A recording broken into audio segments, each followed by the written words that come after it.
Hello, I'm Adam Newman. This is my official YouTube channel. Please subscribe and support them. Young and the Restless Spoilers. Welcome back to our channel, besties. Today is a beautifully chaotic day in the soap world, and we are absolutely living for it. Grab your iced coffees, take a deep breath, and strap in, because we have a massive, mind-blowing breakdown coming your way right now. We are spilling all the tea. You guys, I am deceased. Stop what you are doing right now. I am literally shaking. I am physically vibrating because the sheer audacity of what just went down in Genoa City has fundamentally altered my brain chemistry. Wait, we need to talk about this now.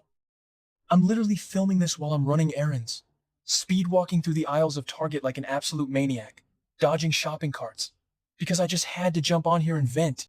Send help. My soul has actually left my body. If you watched the latest episode of The Young and the Restless, you know exactly why I am currently spiraling into a completely unfiltered, messy, emotional train wreck. We are not just watching this show anymore, besties. We are invested. Like, I am personally offended by the absolute clownery happening right now. Let's just dive straight into the absolute mess that is Jack Abbott. Bestie, be for real right now. Jack genuinely, straight up thought he could manage Patty Williams? Patty Williams? The woman who is basically the poster child for unhinged behavior in this town? I am literally hyperventilating right now just thinking about his hubris. Jack Abbott is officially on my do not perceive list. He thought he could keep Patty close, manipulate her little obsession with him, and use her as a weapon against Victor Newman. Like, oh yes, let me just casually weaponize a woman who has a history of poisoning people and stealing identities with literal plastic surgery. What could possibly go wrong? It's giving major I cannot even energy. He thought he was playing 4D chess, but basically he just handed the nuclear launch codes to a toddler. And don't even get me started on Kyle Abbott. Wait, backtrack for a second. I missed a step. Kyle has been telling his father this entire time that this was a terrible idea. Kyle was completely against his father's delusional optimism. And guess what? Kyle was right. Kyle is out here being the only Abbott with a functioning prefrontal cortex right now.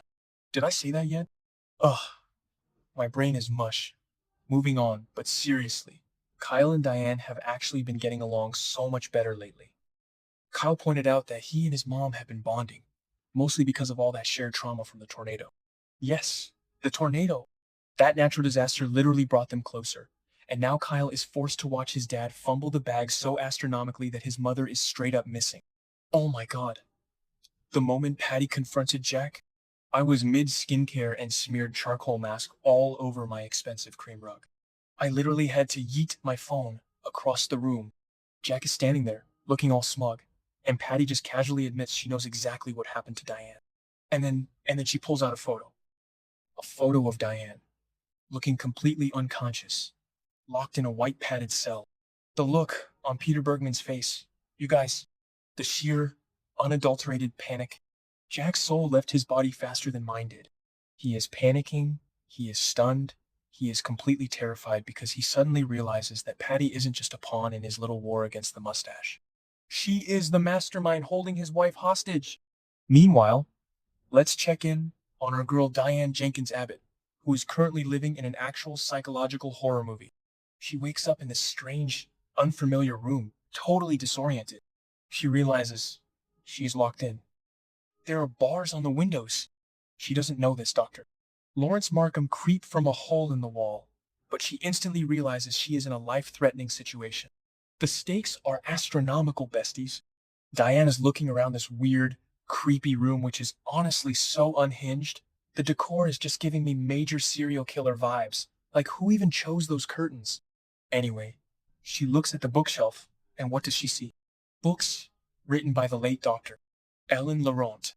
Wait, hold on. I should have mentioned this earlier, but the Laurent twins. Are we seriously remining the Laurent brothers storyline? I am glitching. Okay, back to the main event. Yes, we are. Dr. Markham is apparently a massive, obsessive fanboy of Alan Laurent, or manifesting a total dumpster fire by the next update. He is Martin Laurent, with a brand new face. A lot of people in the fandom are complaining like, oh, they've overused the Laurent twins plot, but honestly, I am totally living for it. It makes so much sense. Think about it. Just recently, we had those incredibly intense scenes where Phyllis Summers and Sharon Newman were trauma bonding over the absolute hell Martin Laurent put them through when he held them captive in that clinic. That was straight up foreshadowing, besties. The writers were laying the breadcrumbs, and I am eating them up like a feral pigeon. And speaking of absolute queens, can we talk about Tracy Abbott for a second? Tracy is genuinely the MVP of this entire saga. While Jack is out here getting blackmailed for sex by Patty, which is a whole other level of gross, don't even get me started on the vibes Tracy is doing the actual detective work. She just happens to be at the Chancellor Park Cafe at the exact right moment to see Patty handing over a massive envelope of cash to Dr. Markham. Tracy is out here connecting the dots, playing psychological mind games with Patty, and basically saving the day while her brother is spiraling. I love her so much, I cannot even handle it. She is the only one doing the heavy lifting in this family right now. But back to Diane. Diane is a survivor. She realizes she cannot just fight her way out of this barred room with a tiny letter opener. She has to play the long game. She has to convince this creepy Dr. Markham that she is totally falling for his gaslighting. She has to make him believe she is going along with his treatment plan so that he doesn't literally end her life right then and there. It's a massive, dangerous gamble to buy time until she can escape or until Jack and Kyle figure out where she is. It is an absolute cinematic mayhem, narrating the chaos like a high-octane psychological masterpiece. She is playing chess while Markham thinks he's playing checkers. Wait, I'm glitching again. Let's rewind to Diane's actual motivations. Before all this kidnapping chaos, Diane made a very cryptic comment about needing to get back to Jack. She wants her husband back. The last time we even saw them together in public was at that fancy fundraiser in Maryland during the Beyond the Gates crossover episode. Did I already talk about this? Whatever. It bears repeating. Jack literally told the audience that Diane was just faking it for their friends, acting like the happy wife.